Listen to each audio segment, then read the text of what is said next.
Hola amigos, soy conductor del metro de la Ciudad de México y hoy les traigo un relato que recientemente ocurrió por aquí.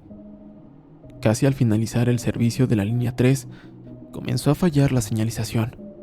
Al terminar el servicio enviaron al personal de mantenimiento para reparar la falla y llegaron a la estación Hospital General a la 1 de la mañana. El equipo estuvo trabajando en el metro entre las estaciones, pero alrededor de las 3 de la madrugada, uno de ellos comentó: Oigan, ¿escucharon eso? Sin embargo, los demás lo miraron con extrañeza, ya que todo estaba en completo silencio, o al menos eso es lo que creyeron, pues al poco rato lograron escuchar: Mamá, ¿dónde estás? Intrigados miraron a su alrededor, hasta que finalmente uno de ellos señaló hacia el fondo del túnel, que estaba apenas iluminado por algunos focos. Allí, en ese lugar, pudieron visualizar la silueta de un niño que poco a poco caminaba hacia ellos. Entonces, uno de los trabajadores preguntó: Niño, ¿qué haces aquí? Y aquel pequeño, con una voz suave y llena de tristeza, respondió: Mi mamá se fue en el tren. Yo solo quería encontrarla. Y de nuevo, con ese lamento infantil, gritó: ¿Dónde estás? A medida que los trabajadores se acercaban, su voz cada vez se hacía más fuerte y decía una y otra vez: Mamá, mamá. Pero entonces, cuando todos ellos vieron que aquel pequeño comenzó a correr hacia ellos, todos escaparon del lugar hasta que llegaron a la estación Hospital General. Sin embargo, al ellos pasar la luz, el pequeño por arte de magia se desvaneció y entonces volvió a reaparecer una vez más al fondo del túnel. ¡Mamá! Y después de ese último lamento, los trabajadores, llenos de miedo, no tardaron en abandonar aquel lugar. Yo estuve cuando todos ellos llegaron corriendo repletos de terror y me contaron todo esto que hoy comparto con ustedes. No sé qué piensen o qué se imaginen que haya sido aquello, pero lo que sí sé es que fue aterrador. Gracias por escuchar, comunidad.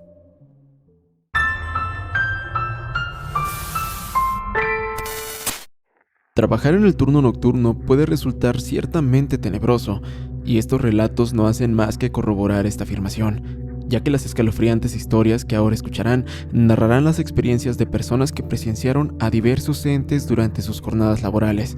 Así pues, demos comienzo al terror, y si a ti te fascina sentir miedo tanto como a mí, te recomiendo que apagues todas las luces, que te pongas cómodo y te dejes llevar.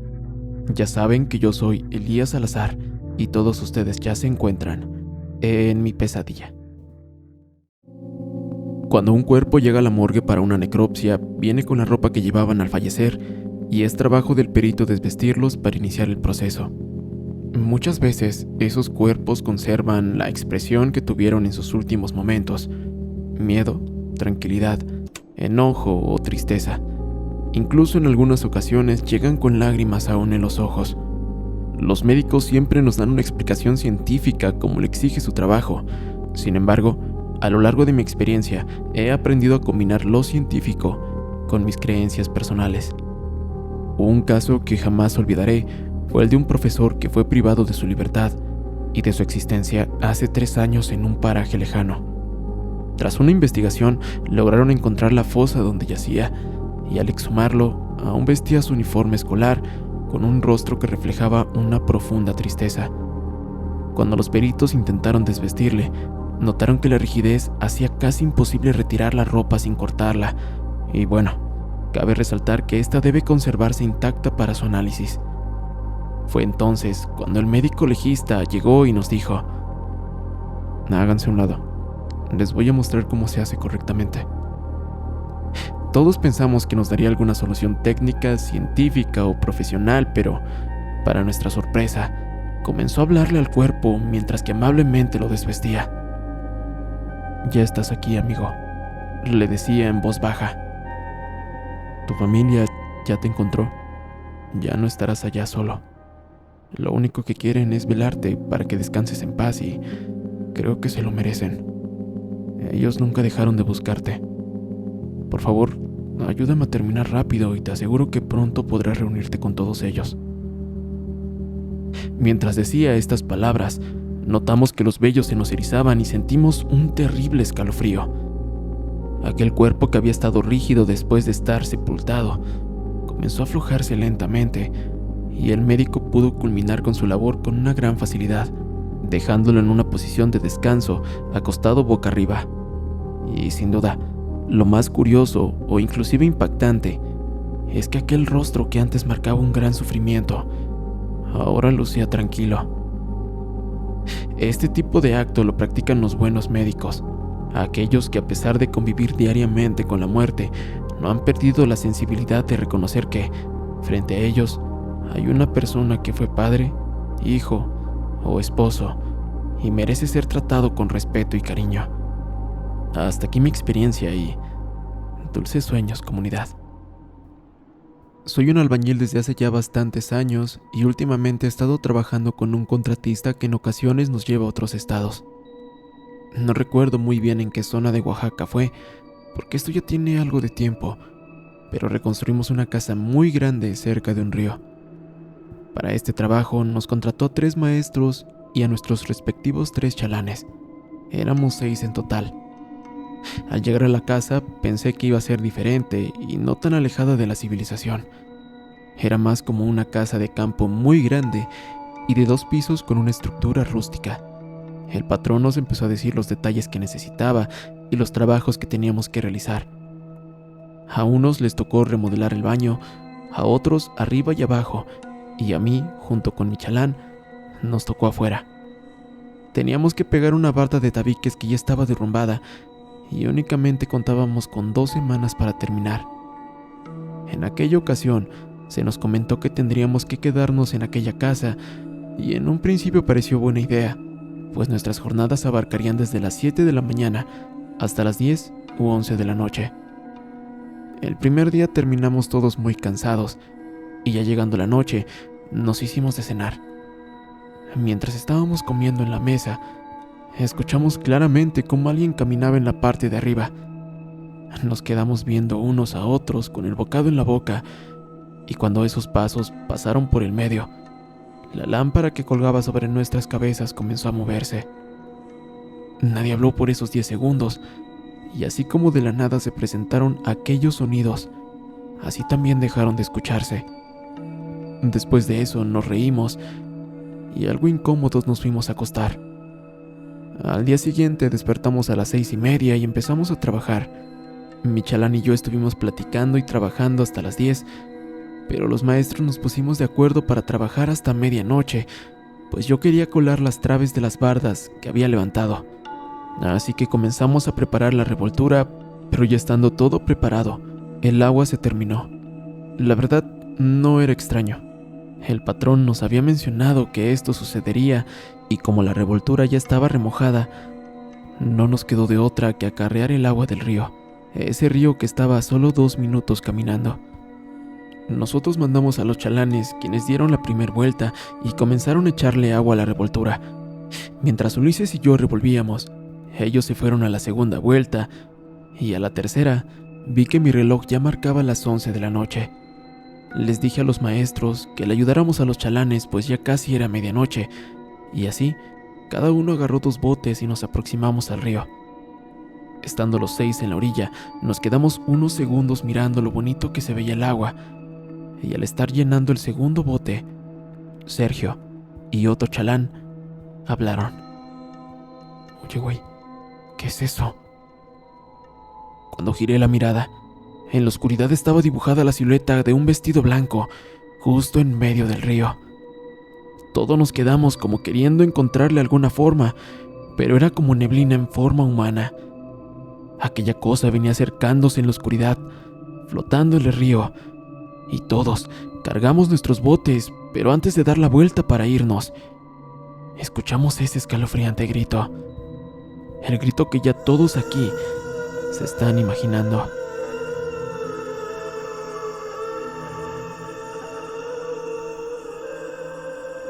Se nos erizó la piel y el corazón.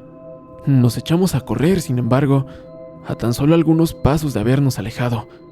Nuevamente en la oscuridad, retumbó otro lamento. Yo giré para ver si nos seguía, porque ese llanto parecía estar cerca de nosotros, pegado a nuestros oídos, pero solo vi las caras de susto de mis compañeros. Al tercer grito pudimos escucharla ya retirada, pero aún así, ese lamento calaba hasta los huesos. Llegamos con los botes medios vacíos, pero a salvo. Todos con miedo, pero a salvo. Esa noche, terminamos por ahí de las 2 de la mañana. Nos dormimos y despertamos a las 7 del siguiente día. Durante los próximos 3 días no ocurrieron grandes cosas, y aunque experimentamos en más de una ocasión algunos otros fenómenos paranormales, la verdad es que ningún otro nos aterró tanto como el que experimentamos durante aquella noche. Esto es todo, comunidad. Me encanta escuchar los relatos mientras trabajo en la obra, y ojalá algún día pueda escuchar esto narrado por ustedes. Gracias por su atención. Al estar escuchando algunos relatos, se me desbloquearon algunos vagos recuerdos con mi padre. Yo tenía 10 años, tal vez menos, pero cada sábado mi papá me llevaba con él a su trabajo. Recuerdo que mientras mi padre estaba aplanando la tercera planta, yo subía y bajaba corriendo por las escaleras, de la planta baja hasta el 8º piso, hasta que obviamente me cansé y desde arriba de una ventana me puse a ver cómo pasaban las personas. Recuerdo que entonces pasó una mujer entaconada, un señor haciendo ejercicio con su perro y una parejita de novios. Era entretenido ver un pedacito de las vidas de las personas y también acompañar de cierta manera a mi papá en su trabajo. Sin embargo, mientras estaba mirando, algo, un sentido o quizá algo más allá, me dijo que observara a mi padre. Yo le grité desde arriba y él volteó a verme, pero entonces pude ver cómo dio un paso en falso hacia atrás y se cayó del andamio. Vi a mi padre tirado en el piso, sin moverse y con un charco rojo a su alrededor. Yo gritaba asustado y con mucho miedo bajé las escaleras para intentar ayudarlo. Bajé llorando y al llegar a la calle vi a mi padre. Él estaba aplanando el tercer piso como si nada. Estaba vivo. Cuando me vio llorando y gritando, me regañó muy fuerte y me dijo que me metiera. Desde abajo me quedé impresionado y temblando, pero a la vez también muy feliz. La verdad, no sé qué pasó. No sé qué vi, pero él estaba bien, y su regaño, aunque fuerte, me hizo sonreír por verlo vivo. Y finalmente, obedeciéndolo, me metí. Este recuerdo lo había olvidado por lo confuso que es, pero lo que vi, lo que miré ese día, sé que no es una ilusión. Para mí fue muy real, y quisiera saber, ¿ustedes qué opinan? Soy velador de una escuela primaria en Ciudad Victoria, Tamaulipas. Los saluda Martín. Actualmente ya estoy jubilado, y esta es una de las tantas experiencias que viví. Yo cuidaba la escuela por las noches. Tenía muy poco tiempo de haber entrado y me quedaba siempre en el patio de la escuela sentado en una banca, pero cuando hacía mucho frío, se me permitía entrar en alguno de los salones de la planta baja para refugiarme. Parte de mi trabajo consistía en dar por lo menos 2 rondas en toda la noche, y yo recuerdo que ese día llegué a mi trabajo a eso de las 10 de la noche. Hice mi primer rondín por la escuela para verificar que todo estuviera en orden, y terminando todo bajé, pero hacía mucho frío. Abrí un salón y me quedé ahí sentado en una silla. Me estaba quedando dormido cuando de pronto escuché que movieron un banco en el salón de arriba. El rechinido fue tan grande que yo salí de inmediato para después subir a revisar. Pensaba que algún vagabundo se había metido por alguna ventana para refugiarse del frío, pero cuando llegué al salón y abrí la puerta, no había nadie. Prendí la luz para ver mejor, pero uno de los bancos de los alumnos estaba casi donde estaba el escritorio del maestro, lo cual se me hizo muy extraño porque cuando di la primera ronda, todos los salones se encontraban muy bien ordenados. Volví a acomodar ese banco y salí de ahí, pero cuando bajé y estaba a punto de meterme en el salón de abajo, sentí que alguien me veía desde arriba. Subí la mirada y entonces la vi. Era una mujer, o eso parecía. Me estaba observando por la ventana de ese salón del que acababa de salir. Tenía el pelo corto, y aunque no podía distinguir claramente su rostro, sí pude observar que tenía la piel muy pálida. Yo era inexperto, pero sabía que mi trabajo consistía en sacarla de ahí, así que subí casi corriendo. Pero al llegar, la mujer ya no estaba dentro. No sé si ustedes sean personas sensibles y puedan sentir cuando algo en el ambiente no está bien, pero si lo entienden, créanme que así se sentía en ese momento. Malas energías, algo que no se puede explicar con palabras, algo que me hizo salir de inmediato de ese salón y correr nuevamente hacia abajo. No tenía ni 5 segundos que me había sentado cuando de nuevo escuché cómo movían los bancos en la parte de arriba, como si estuvieran azotándolos, y yo solo escuché en silencio. Después de esos golpes se escucharon pasos en la planta alta, y lleno de miedo pero siendo consciente de mi responsabilidad, decidí subir, acompañado del poco valor que me quedaba. Caminé muy lento hacia ese salón. La puerta estaba abierta, pero tan pronto me acerqué, algo me cerró la puerta en la cara. Yo di un salto del susto. Me asomé por la ventana y nuevamente la vi. Vi a la mujer sentada en la esquina donde estaba el escritorio. La misma mujer que había visto antes, pálida y de cabello corto. Inmediatamente corrí y nuevamente me encerré en el salón de abajo. Estaba temblando y sudando frío. Tenía muchísimo miedo. Solo quería huir de ahí, irme a mi casa y no volver nunca más. Amigos, ese miedo no se lo deseo a nadie, pues en el fondo yo sabía que vendría por mí, y lo único que pude hacer fue rezar y pedirle a Dios que eso, lo que fuera, no me hiciera daño.